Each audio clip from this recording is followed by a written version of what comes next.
So you want to start a Pokemon or TCG business from home from the ground up. Well, you're in the right spot. That is my plan to show you how to do that with this video series.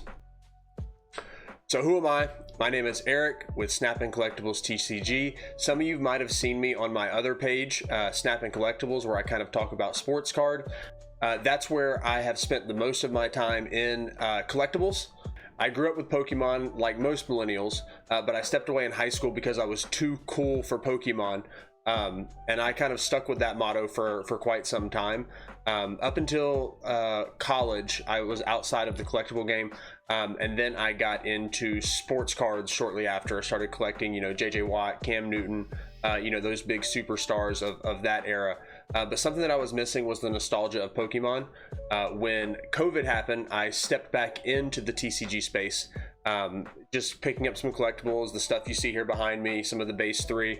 But when I did step back in, I was really overwhelmed with the modern Pokemon scene. I kind of stayed around the vintage stuff as much as I could, bought and sold up through Gen 2, Gen 3, but I didn't get into the more modern stuff that was kind of coming out closer to COVID between 2017 to current.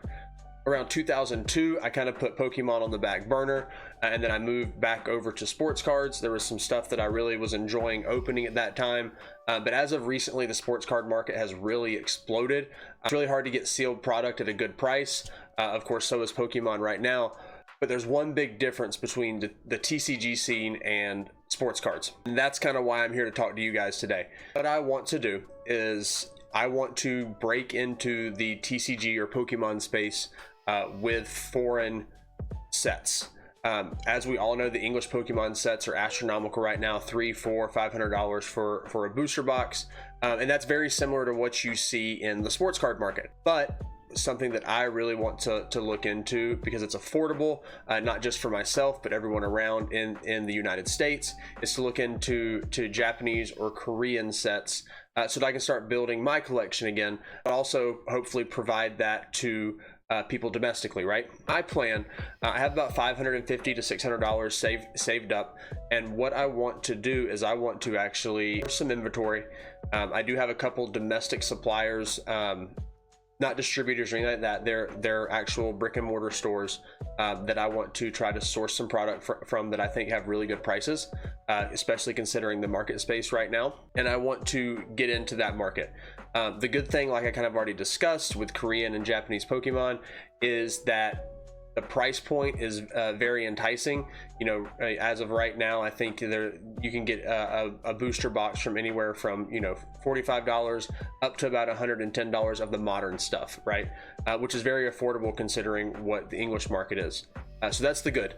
The bad is market stability, right? The Pokemon is just like the stock market. It has ebbs and flows, ups and downs. It peaks and it goes into the valleys, right?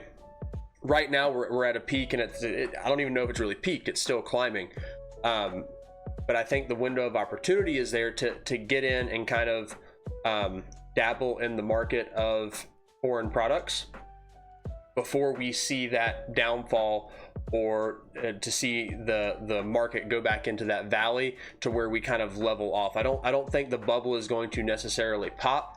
I just think the bubble is going to come back down to earth, to a more manageable area where you're seeing English products back in that 120 to 150 range.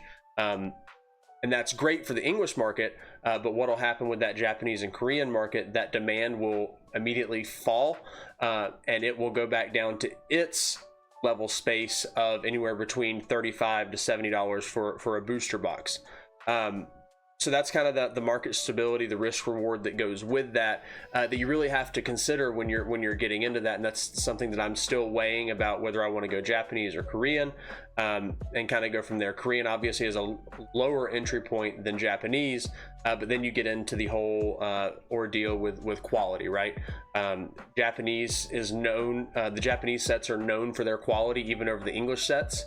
And if you really ranked them, you'd have Japanese, English, Korean, and then all the other subsets that fall under there. That's sourcing, right? My next step is kind of what am I going to do with that product? My goal right now is to look into opening up a rip and ship situation on TikTok. Whatnot and Drip are great resources. I think they provide a great platform.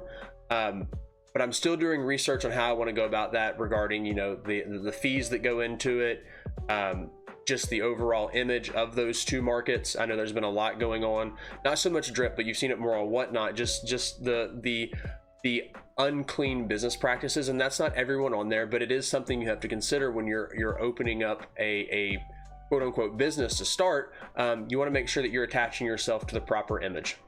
So that's some stuff that I'm still researching as far as where I want to go to start this.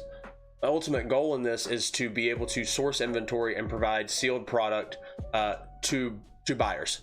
That's ultimately what I want to be able to do, as well as do rip and ships here and there, but ultimately fall into that category of where you're supplying sealed product.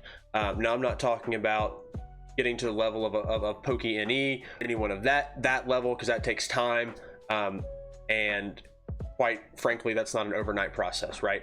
You're talking about somebody that's been doing business for 5 years. I haven't even broke ground on what I want to do yet.